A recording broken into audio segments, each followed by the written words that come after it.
Les traces de la corvée seigneuriale se retrouvent presque partout à demi effacées. La plupart des droits de péage sur les chemins sont modérés ou détruits. Néanmoins, il n'y a que peu de provinces où l'on en rencontre encore plusieurs.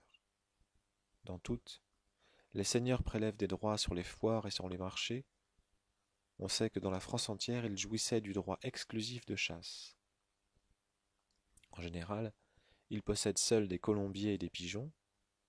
Presque partout, ils obligent le paysan à faire moudre à leur moulin et vendanger à leur pressoir. Un droit universel et très onéreux est celui des lods et ventes. C'est un impôt qu'on paye au seigneur toutes les fois qu'on vend et qu'on achète des terres dans les limites de la seigneurie. Sur toute la surface du territoire, enfin, la terre est chargée de cens, de rentes foncières et de redevances en argent ou en nature, qui sont dues au seigneur par le propriétaire et dont celui-ci ne peut se racheter. À travers toutes ces diversités, un trait commun se présente. Tous ces droits se rattachent plus ou moins au sol ou à ses produits. Tous atteignent celui qui le cultive.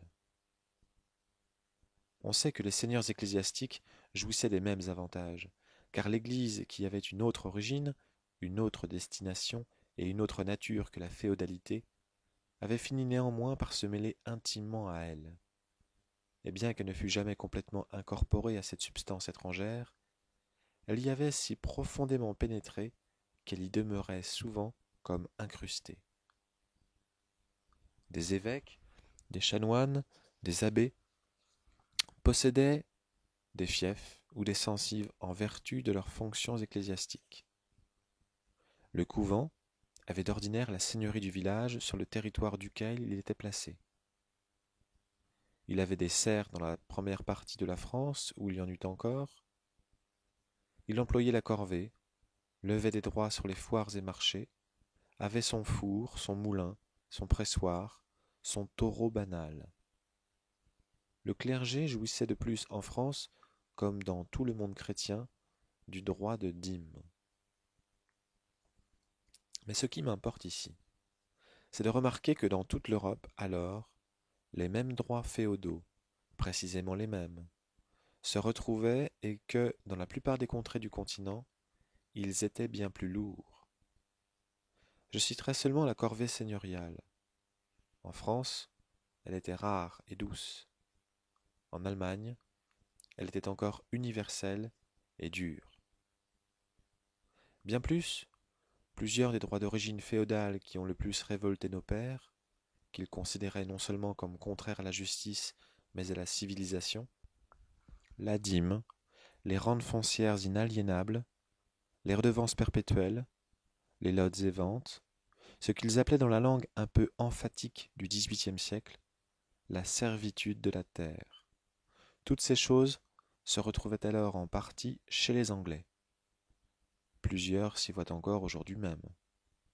Elles n'empêchent pas l'agriculture anglaise d'être la plus perfectionnée et la plus riche du monde. Et le peuple anglais s'aperçoit à peine de leur existence. Pourquoi donc les mêmes droits féodaux ont-ils excité dans le cœur du peuple en France une haine si forte qu'elle survit à son objet même et semble ainsi inextinguible? La cause de ce phénomène est d'une part que le paysan français était devenu propriétaire foncier, et de l'autre, qu'il avait entièrement échappé au gouvernement de son seigneur.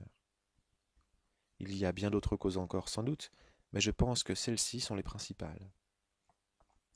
Si le paysan n'avait pas possédé le sol, il eût été comme insensible à plusieurs des charges que le système féodal faisait peser sur la propriété foncière.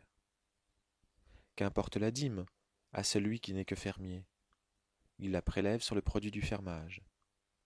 Qu'importe la rente foncière à celui qui n'est pas propriétaire du fonds.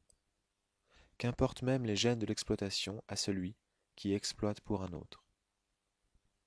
D'un autre côté, si le paysan français avait encore été administré par son seigneur, les droits féodaux lui eussent paru bien moins insupportables parce qu'il n'y aurait vu qu'une conséquence naturelle de la constitution du pays. Quand la noblesse possède non seulement des privilèges mais des pouvoirs, quand elle gouverne et administre, ces droits particuliers peuvent être tout à la fois plus grands et moins aperçus. Dans les temps féodaux, on considérait la noblesse à peu près du même œil dont on considère aujourd'hui le gouvernement. On supportait les charges qu'elle imposait en vue des garanties qu'elle donnait. Les nobles avaient des privilèges gênants, ils possédaient des droits onéreux, mais ils assuraient l'ordre public, distribuaient la justice, faisaient exécuter la loi, venaient au secours du faible, menaient les affaires communes. À mesure que la noblesse cesse de faire ces choses, le poids de ces privilèges paraît plus lourd, et leur existence même finit par ne plus se comprendre.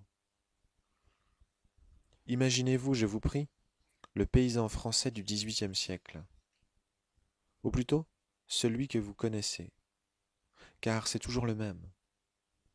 Sa condition a changé, mais non son humeur.